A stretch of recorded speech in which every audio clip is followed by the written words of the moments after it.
Exploring the engineering renaissance of the 1950s and 7 special sedans.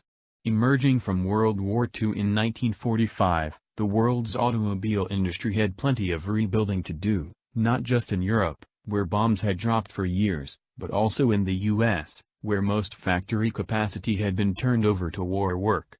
The industry's enthusiasm for getting back to what it loved most, designing, building, and selling new cars folks wanted to buy, showed.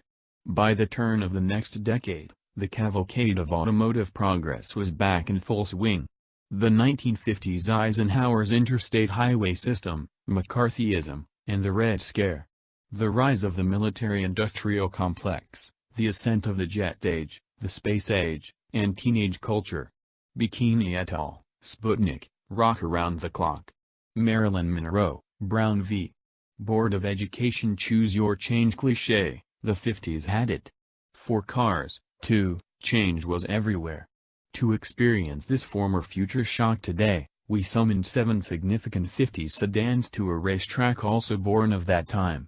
Lime Rock Park in northwestern Connecticut, along with Willow Springs International Raceway in California and Wisconsin's Road America, is one of the 3 longest continuously operating circuits in the U.S., celebrating its 70th anniversary in 2017.